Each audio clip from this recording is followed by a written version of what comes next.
Alors,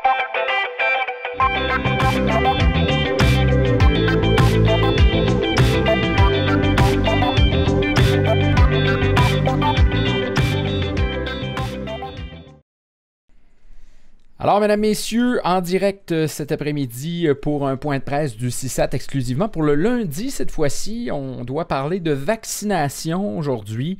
Je vais vous inviter, si vous avez des questions, à nous les poser dans les commentaires. Je vais également vous dire qu'on parlera aujourd'hui de la situation épidémiologique.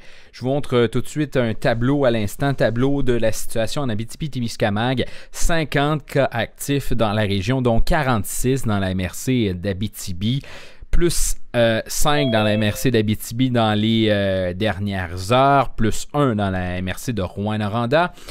Et il y a eu éclosion de cas au niveau du Jardin du patrimoine. De ce côté-là, il y a des employés, il y a des résidents également qui ont été dépistés à la COVID-19. Ce sont 8 personnes actuellement qui ont été dépistées positifs à la COVID-19. 5 résidents et 3 employés de ce nombre. Donc, ce sera une situation qu'on suivra de près aujourd'hui. Je vous rappelle que cette campagne de vaccination, elle débute en Abitibi-Témiscamingue au niveau de la population en général, au niveau des personnes de 80 ans et plus. On verra quelle sera la stratégie de vaccination pour les prochaines semaines. Fort à parier que c'est ce dont le CISAT discutera aujourd'hui. Il y a certaines régions d'ailleurs qui ont commencé à vacciner les 70 ans et plus. On l'a vu aujourd'hui sur le site web au niveau de la vaccination. Ça s'est ajouté. Je vous rappelle que si vous voulez avoir un rendez-vous de dépistage, les coordonnées vont apparaître au bas de l'écran à l'instant. Si je ne me trompe pas, je vais juste valider. Oui. Donc, les coordonnées pour le dépistage sont au bas de l'écran et je vais vous donner également les coordonnées pour la vaccination. Alors, vaccination, c'est québec.ca/vaccin COVID, oui, vaccin au singulier. C'est à cet endroit-là que vont pouvoir se prendre les rendez-vous. Et c'est la méthode qui est la plus facile pour prendre un rendez-vous, d'ailleurs, pour ce vaccin de la COVID-19. Donc, point de presse du CISAT qui devrait débuter dans environ 2 minutes. Je vous invite, si jamais vous avez des questions, à nous les poser.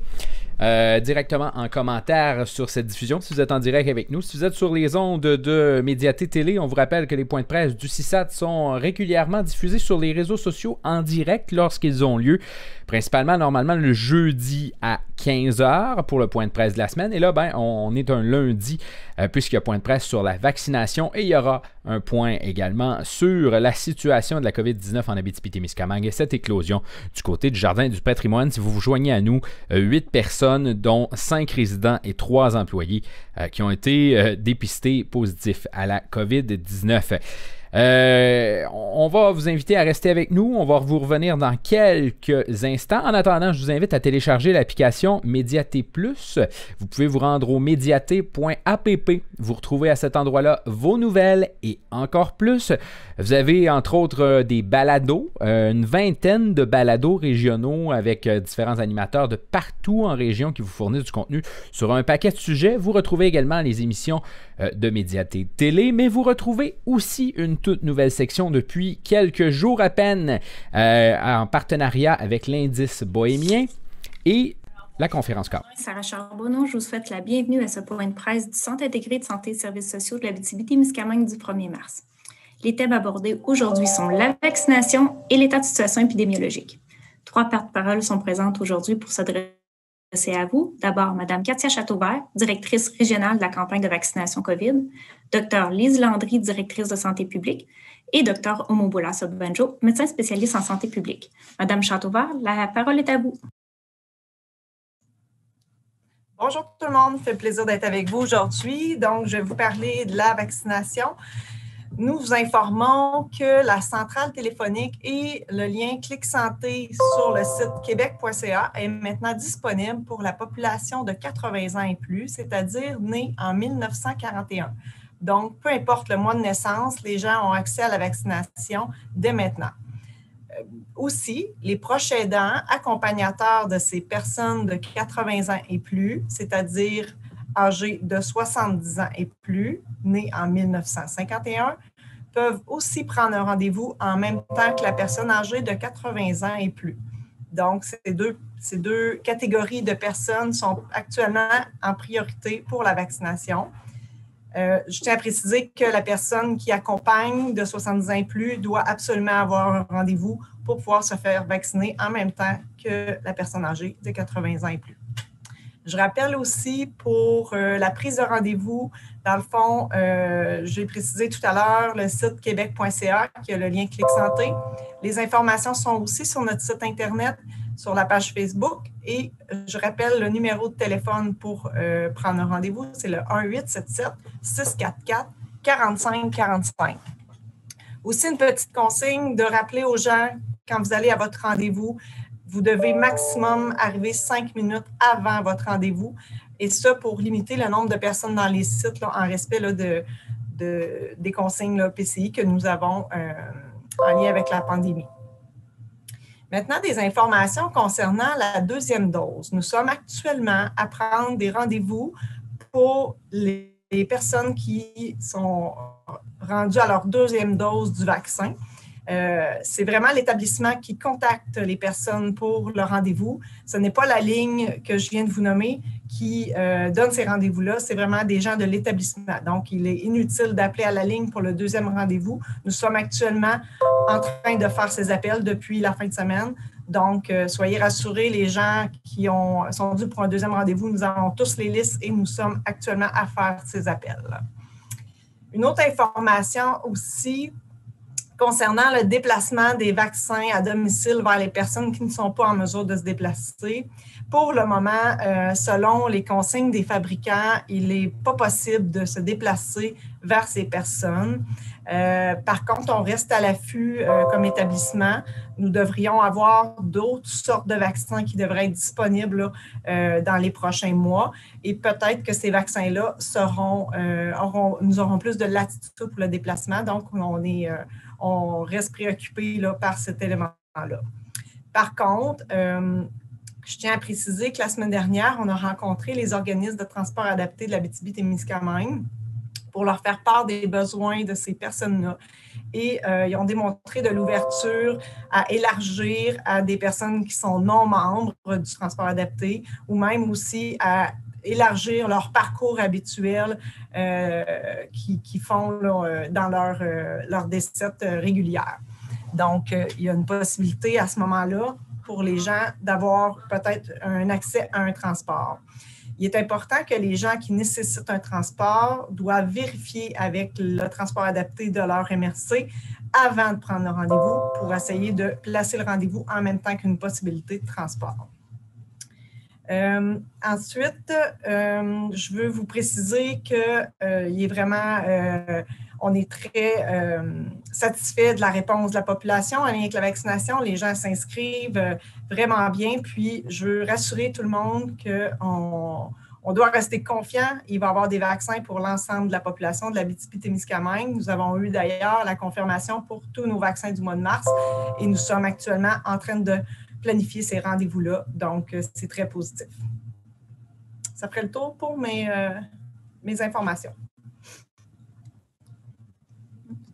Merci beaucoup, Mme Chateauvert. Docteur Landry, je vous invite à poursuivre. Oui, bon après-midi tout le monde. Merci d'être présent à ce point de presse. Je vais faire un peu le bilan de l'éclosion au jardin du patrimoine. Nous avons déployé samedi dernier une clinique mobile de dépistage. Ça nous a permis de détecter 6 cas supplémentaires pour un total de 8 cas liés à cette éclosion ayant débuté jeudi le 25 février. Donc, 5 résidents et 3 membres du personnel. Il y a eu 216 prélèvements d'effectués lors de cette clinique mobile-là, ce qui donne un taux de positivité quand même assez bas, donc de 2,77 donc moins que 3 Les mesures de sécurité et de prévention sont mises en place, sont suivies rigoureusement par l'équipe. Les résidents doivent rester en isolement dans leur unité d'habitation jusqu'à nouvel ordre. La direction de santé publique et les autres directions concernées du CISAT est en communication constante avec la direction des jardins du patrimoine. Nous avons une excellente collaboration de la direction des jardins du patrimoine. Nous avons aussi acheminé une lettre à chacun des résidents afin de les rassurer, de les inciter à respecter les mesures d'isolement. Et pour ces derniers, comme pour la population générale, dans cette semaine de relâche, nous insistons plus que jamais sur le fait qu'il ne faut pas attendre pour passer un test de dépistage dès qu'un symptôme compatible avec la COVID se manifeste, tel que fièvre, toux, difficultés respiratoires, le nez qui coule, fatigue, courbature, etc. Comme on l'a déjà répété, le virus de la grippe ne circule pas en ce moment, ni dans la région, ni au Québec. Je vous confirme aussi également, nous avons eu cette réponse-là samedi soir, le variant sud-africain est bel et bien présent dans notre région. Alors, comme il est plus contagieux, il invite à une vigilance accrue de la part de nous tous. Ça ne nous a pas surpris compte tenu des dernières éclosions que nous avons eues, l'école Landrienne, CPE et maintenant la RPA. Alors, voilà. Donc, ce que nous pouvons faire tous et chacun pour contribuer au travail de la santé publique, c'est respecter l'isolement préventif, l'apparition des symptômes et jusqu'à la réception d'un résultat négatif. Gardons nos enfants à la maison en cas de doute, c'est la meilleure chose à faire. En tout temps, limiter nos contacts à la bulle familiale. Éviter les rassemblements privés. Donc, ça veut dire que c'est les personnes qui vivent sous le même toit. On ne devrait pas recevoir frères, sœurs ou autres membres de la famille qui ne vivent pas avec nous. Respecter la distanciation de 2 mètres, le port du masque, lavage des mains, ventilation des pièces dans la maison. Jouer dehors en gardant nos distances, c'est bon pour la santé physique, c'est bon pour la santé mentale. Alors, on demande la collaboration de tous, surtout, comme j'expliquais, le variant est bien et bel présent. Il est plus transmissible, plus contagieux. Alors, nous devons être extrêmement prudents et vigilants. Je vous remercie. Merci, Dr. Landry. Dr. Sabanjou, je vous invite à compléter l'information. Oui, bonjour, merci beaucoup. Donc, oui, comme Dr. Landry a mentionné, nous avons encore des situations qui nécessitent une vigilance accrue. Au cours de la fin de semaine, 14 nouveaux cas ont été confirmés dans la région. 6 de ces cas-là sont associés à l'éclosion aux ressources pour résidences privées pour personnes âgées à Amos. Aussi, nous avons d'autres cas qui sont associés soit aux cas déjà confirmés ou d'autres nouveaux cas pour lesquels on n'avait pas encore des informations. Donc, l'enquête est toujours en cours et on continue à poursuivre nos interventions. D'ailleurs, la santé publique a dû modifier nos façons de faire, c'est-à-dire on a changé notre façon d'évaluer le risque. Donc, dans certaines situations, selon le contexte, il se peut que quelqu'un qui auparavant est considéré comme un risque faible, maintenant va être considéré comme un risque modéré et la personne en isolement préventif de 14 jours sera demandée. Donc, ça va être important pour les employeurs, les entreprises de collaborer avec nous et d'être conscients de ce changement. Également, comme on a commencé à communiquer depuis quelques semaines, c'est important de bien respecter les consignes d'isolement et de le faire de façon que les autres membres de la famille ne sont pas en contact du tout avec la personne visée par un isolement préventif. Si cela n'est pas possible, toute la famille doit rester en isolement. Et lorsqu'on vient de temps de lever l'isolement préventif, on recommande également de passer un test de dépistage pour avoir un résultat négatif avant de lever l'isolement.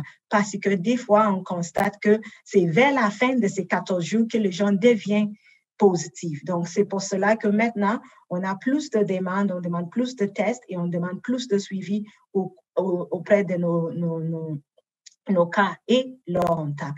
D'ailleurs, comme Dr. Landry a mentionné, on sait que, étant donné qu'on a des éclosions qui poursuivent et une partie des résultats des variants sont associés à une éclosion très récente. Donc, ça nous laisse croire que le virus est toujours, le variant sud-africain est toujours présent en région. C'est pour cela que, surtout maintenant, qu'il y a une semaine de relâche, tout le monde doivent collaborer. Et aussi, quand vous avez des informations, c'est important de le partager avec la santé publique parce que des fois, lorsqu'on rentre en contact avec les personnes qui ont reçu un résultat, des fois, ils sont sous le choc, ils ne s'attendaient pas à avoir un tel résultat. Donc, il se peut que lorsqu'on va échanger avec eux, ils ne se rappellent pas de toutes les informations ou il se peut qu'il y ait d'autres informations qui vont arriver plus tard. Des fois, on le reçoit, mais des fois, non. Donc, si vous avez des informations que vous croyez que pourraient être utiles pour la santé publique dans nos fonctions, c'est important de nous le communiquer afin qu'on puisse valider ou utiliser les informations les cas échéants. C'est aussi important, si vous avez des questions, des informations en lien avec la COVID, de se rappeler d'appeler la ligne qui est publiée depuis le début de la pandémie, le 1877 644 4545. C'est important d'appeler et quelqu'un va pouvoir vous orienter ou répondre à votre question. Merci beaucoup. Merci, Dr. Sobanjo. Nous en sommes à la période de questions. Première question de François Munger, Médiaté. Dans le fond, corrigez-moi si je me trompe, d'entrée de jeu, oui, concernant l'éclosion au Jardin du patrimoine. Est-ce que ces gens-là avaient été vaccinés? On me disait probablement il y a 2 semaines, ou en tout cas dans le time frame. Est-ce que ce vaccin-là a un effet sur les symptômes des gens? Est-ce qu'on voit une différence? Écoutez, c'est une très bonne question. Pour l'instant, effectivement, il y a 95 % des résidents qui ont été vaccinés en date du 10 février.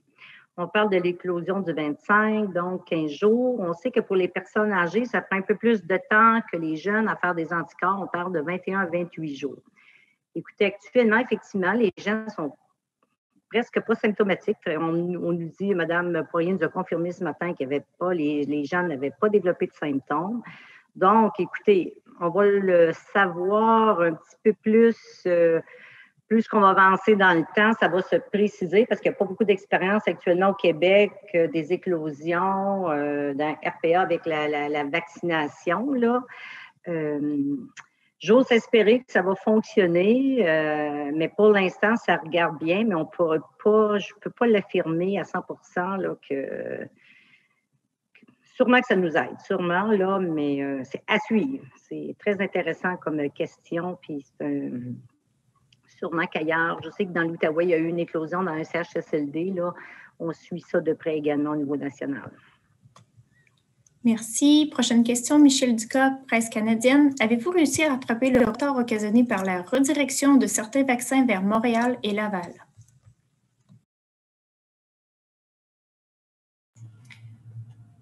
Merci pour la question. Donc, je tiens à préciser que nous n'avons pas été affectés par le retard des vaccins car nous avons continué à avoir nos arrivages tels que prévus.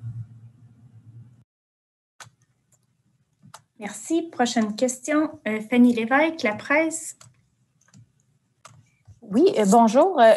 Sur le site de l'INSPQ, on indique qu'on a 40 cas associés aux variants sud-africains en Abitibi-Témiscamingue. Sur les 40, là, donc j'aimerais savoir, il y en avait les 2 confirmés là, au début février, si je ne me trompe pas. Donc, lesquels sont liés à l'éclosion de janvier et combien sont encore actifs? Donc, pour répondre à votre question, sans parler des cas actifs, OK? Mais je pourrais vous dire que 12 de variants sont associés à l'éclosion de Landrien. Mais il faut se rappeler que l'éclosion de Landrien, ça a été confirmé le 12 février. Merci. La prochaine question est de M. Martin Guindon. Combien de rendez-vous ont été pris jusqu'à maintenant pour les personnes de la vaccination des 80 ans et plus? Je tiens à préciser que les rendez-vous qui sont pris actuellement, c'est pour les personnes de 80 ans et plus et des accompagnateurs proches aidants de 70 ans et plus. Donc, il est difficile de départager les deux, mais actuellement, on a 2060 rendez-vous pris par la centrale et on est à 2800 au total. Merci. Madame Châteauvert, vous pouvez garder votre caméra. La prochaine question s'adresse à vous. Comment se fait-il que les vaccins réfrigérés aux CHSLD P12 ne peuvent pas être voyagés alors que la vaccination se tiendra au gymnase Youville? Peut-être préciser la question, Sarah, s'il te plaît. En fait, les vaccins qui seront distribués à Youville, est-ce que ce sera Pfizer, Moderna? Qu'est-ce qui explique qu'ils ne sont pas donnés à Youville comme les premiers vaccins? En fait, les vaccins qui vont être utilisés à Youville, ça peut être du Moderna et du Pfizer. Et les vaccins ne sont pas livrés au CHSLD, ils sont livrés à notre dépôt régional. Je ne sais pas si ça répond à la question. Je pense que oui. Une prochaine question de M. Munger de Médiaté. Oui, donc on voyait sur la plateforme gouvernementale aujourd'hui qu'il y a des régions qui commençaient déjà à prendre des rendez-vous pour les 70 ans et plus. Quel est le portrait pour les prochaines semaines? Comment on s'enligne en Abitibi-Témiscamingue pour la vaccination? Pour le moment, nous sommes encore avec les 80 ans et plus, mais nous sommes à préparer le prochain groupe prioritaire qui sera les 70 ans et plus. Donc, les informations vont suivre au moment où nous allons être en mesure de prendre ces rendez-vous-là. Merci. Monsieur Belzile, je vous invite à écrire votre question dans votre zone de clavardage si vous n'êtes pas en mesure de lever la main, s'il vous plaît. Une autre question. Dans les MRC d'Abitibi-Ouest, le calendrier nous indique qu'on vaccinera du 3 au 5 mars et rien avant le 26 mars. Est-ce dire qu'il n'y aura pas de vaccination du 5 au 26 mars? Madame Châteauvert, je ne sais pas si c'est précis. Oui, en fait, il y a d'autres journées de vaccination dans la semaine du 21 mars pour le secteur d'Abitibi-Ouest. Donc, les plages sont actuellement disponibles. Puis, effectivement, il n'y a pas beaucoup de personnes qui ont pris des rendez-vous encore dans ces plages-là. Donc, pour les 80 ans et plus, il y a d'autres plages disponibles pour l'Abitibi-Ouest. Merci. Une autre question de Mme Fanny Lévesque. Juste en complément à ma question précédente, quand vous dites qu'il y a 12 variants qui sont liés à l'éclosion alandrienne, est-ce que donc les 28 autres sont liés à l'éclosion de janvier? Et est-ce que vous avez pu déterminer un lien entre cette éclosion-là en janvier et celle qui est alandrienne? Est-ce qu'il y a des gens qui se sont croisés? Est-ce qu'il y a un lien à faire entre les deux? Merci beaucoup pour votre question. Donc, oui, effectivement, 12 de 40 variants sont associés à l'école de Landrien qui a été confirmée mi-février, alors que le 28 autres sont associés à l'éclosion de janvier, début janvier. Pour l'instant, on n'est pas en mesure de faire le lien, mais c'est fort probable qu'il y a un lien, même si on ne le sait pas pour l'instant. Et d'ailleurs, on est en train d'élaborer un portrait. On a des collègues de l'INSPQ qui nous soutiennent là-dedans parce que vous ne voulez pas, on a encore des éclosions à gérer. Donc, il nous a donné un coup de main pour nous aider à retracer ce qui est dans le passé. Donc, on devrait avoir un peu plus d'informations on espère pouvoir avoir plus d'informations sur comment l'éclosion ou le variant s'est propagé jusqu'à maintenant dans notre région. Vous n'avez toujours pas donc d'indication à savoir que c'est quelqu'un qui avait voyagé ou comment le variant a pu entrer en Abitibi, ça, vous ne savez pas encore? Non, pas encore. On a regardé nos données. Pour l'instant, il n'y a aucune personne. On a retourné voir. Il y avait personne qui a voyagé à l'extérieur du pays. Toutefois, il y a eu des va-et-vient entre les régions, donc on ne le sait pas encore jusqu'où ça va, mais on espère pouvoir avoir plus d'informations. Et d'emblée, il n'y a pas de lien direct entre des personnes qui ont été atteintes dans la première éclosion et ceux qui ont été atteints dans l'éclosion de Landrien. Merci. Une question du public. Est-ce que la présence du variant sud-africain fera en sorte qu'on aura des vaccins en plus grande quantité et plus rapidement? Oui, effectivement. En lien avec le fait qu'on a des variants et qu'il y a ça se poursuit dans notre région, a fait en sorte que lorsque la décision a été prise de prioriser Montréal et Laval, l'Abitibi a quand même gardé les doses. Donc, nous, on n'a pas eu un bris, on a continué à avoir nos doses et on va continuer à l'avoir. Donc, ça va être pris en considération avec les allocations pour s'assurer qu'on est en mesure de continuer à vacciner notre population. Mais il faut se rappeler qu'il y a d'autres régions aussi qui ont des variants ou pour lesquelles ce n'est pas encore confirmé, mais ça se peut que ça arrive au cours des prochains jours aussi.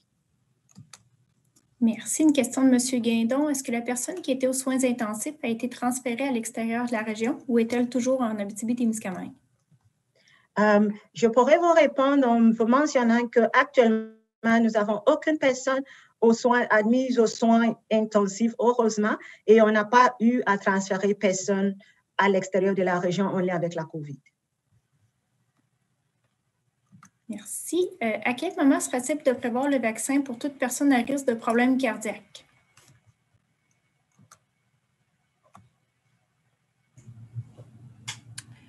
Pour ce qui est des personnes avec des maladies chroniques, on va un petit peu plus loin au niveau de la vaccination. On parle à partir de quand on va toucher la clientèle de 60 ans et plus. Et je voudrais juste remettre une petite précision sur une information que j'ai donnée tout à l'heure. Je vous ai dit 2060 appels, rendez-vous pris par appel téléphonique. Et au total, je vous avais dit un chiffre, mais c'était une erreur, je précise. Il y a actuellement 4168 rendez-vous confirmés dans le système, là, soit que les gens ont pris eux-mêmes ou par téléphone. Je voulais juste rectifier l'information. Merci. Une autre question pour Mme Châteauvert. M. Belzile de Radio-Canada demande « Est-ce que nous sommes en mesure de savoir combien de vaccins nous recevrons au cours des prochaines semaines? » Non, ce n'est pas une information qu'on va transmettre, puis les nombres sont encore à préciser.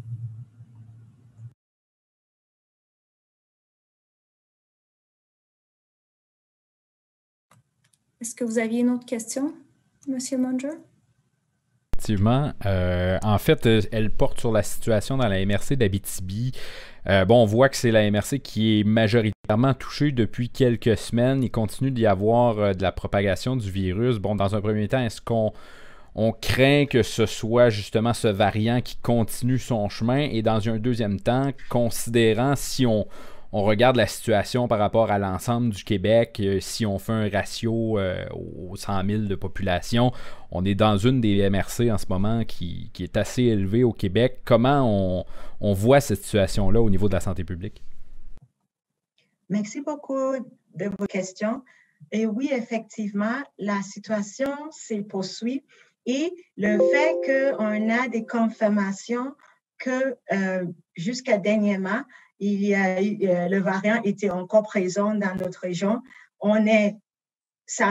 Fort probablement, c'est encore le variant parce que nous-mêmes, lorsqu'on fait nos enquêtes, on constate, comme je mentionnais tantôt, que la transmission s'est faite plus facilement.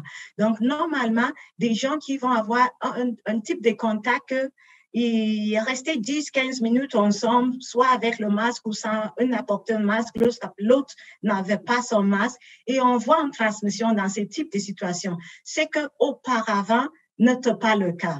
Aussi, ces temps-ci, on voit que lorsqu'on a un cas confirmé dans son maison, souvent, presque tout le monde va finir par l'avoir, alors qu'auparavant, ce n'était pas le cas. C'est pour ça que nous, on pense que le variant est toujours présent en Abitibi et en Abitibi-Témiscamingue et la façon de transmission pour laquelle il se transmet nécessite une rigueur dans l'application de mesures. Aussi, il nécessite un changement dans nos façons de faire.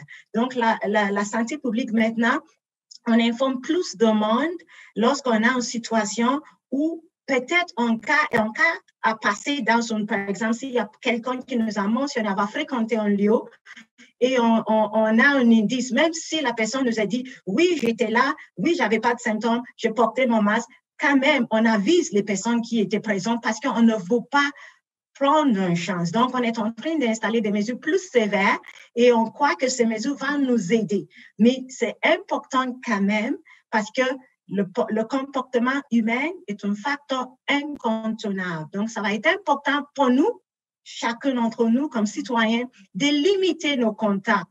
C'est vrai, lorsqu'on le dit, ces temps-ci, c'est pas de vrai parce que des contacts qu'on minimise peut être le contact qui nous expose et ça va continuer la transmission. Mais si tout le monde peut prendre plus de mesures et rester dans leur bulle familiale, qui est en consigne d'isolement, ils le respectent parce que des fois aussi, il y a des gens qui refusent à nous dire le nom de leur contact parce que la personne ne veut pas être en isolement. Il va être important que les gens nous aident, que chacun reconnaisse que c'est un problème et c'est un enjeu qui touche tout le monde et chacun a son part, son rôle à jouer. Ça va nous aider à freiner la transmission. C'est vrai que ça se poursuit, mais quand même, on arrive à le contrôler, mais on peut en faire mieux si tout le monde collabore. Prochaine question, Mme Marie-Hélène Daigneault. Oui, ma question est en lien avec le Jardin du patrimoine. J'aimerais savoir, on voit des cas qui s'accumulent depuis vendredi. C'est une résidence là, qui a quand même près de 200 personnes. Est-ce que de voir des cas qui s'accumulent comme ça nous inquiète? Bien, pour l'instant, je vous dirais que c'est plutôt rassurant là, parce qu'on a dépisté tout le monde samedi. Puis comme je vous disais, on a ajouté 6 cas lors de ce dépistage-là. Tout le monde est en isolement dans leur unité locative depuis jeudi soir. Et on refait à nouveau un dépistage vendredi et tous les résidents sont bien avisés de surveiller leurs symptômes, de le mentionner à la direction du patrimoine s'il y a quelque chose. On va aller les prélever sur place. Donc, pour l'instant, non, ça ne nous inquiète pas. Ça va relativement bien. Merci. Madame Chateauvert, est-ce que les 4168 rendez-vous seront tous donnés en mars? Oui, effectivement, c'est les rendez-vous pour le mois de mars. Merci. Monsieur Jean-Marc Belzile demande, est-ce qu'on peut penser que tous les cas de COVID-19 dans la MRC d'Abitibi sont des cas variants sud-africains? Est-ce que tous les cas que vous avez fait séquencer se sont confirmés comme étant des variants? Donc, merci.